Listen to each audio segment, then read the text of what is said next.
Hello every one. ரொம்பவே டேஸ்டியான பரோட்டா, சாஃப்டான பரோட்டா, கடையை விட 1000 டைம் பெட்டராக பரோட்டா எப்படி பண்ணுறதுன்னு வாங்க பார்க்கலாம்.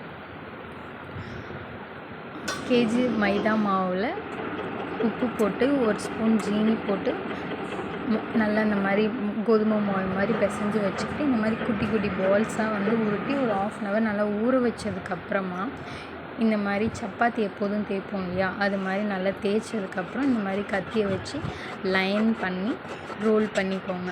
ரொம்பவே ஈஸியான மெத்தட் இது. பரோட்டா பண்ணுறது அவ்வளோ கஷ்டமே கிடையாது. சப்பாத்தி செய்கிற லெவலுக்கு தான் இது இருக்கும்.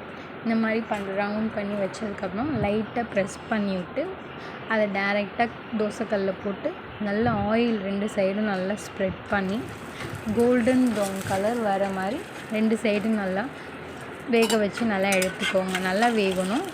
கொஞ்சம் மாவு மாதிரி இல்லாமல் நல்லா கிறிஸ்பியாக இருக்கிற மாதிரி நல்லா ஆயில் விட்டு குக் பண்ணுங்கள். அப்போ தான் டேஸ்ட்டு வேறு மாதிரி இருக்கும்.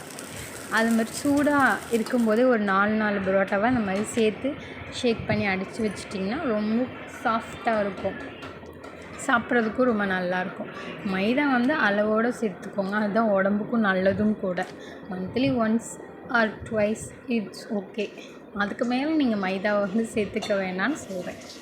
ஃபேமிலியாக என்ஜாய் பண்ணுங்கள். குருமா எப்படி வைக்கணுன்றதுக்கான லிங்க் டிஸ்கிரிப்ஷனில் பண்ணுறேன்.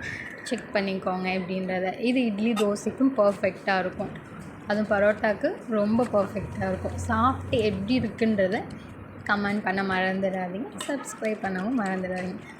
Tata bye. ஃபேமிலியாக உட்காந்து என்ஜாய் பண்ணுங்கள். See you in next video. Bye bye.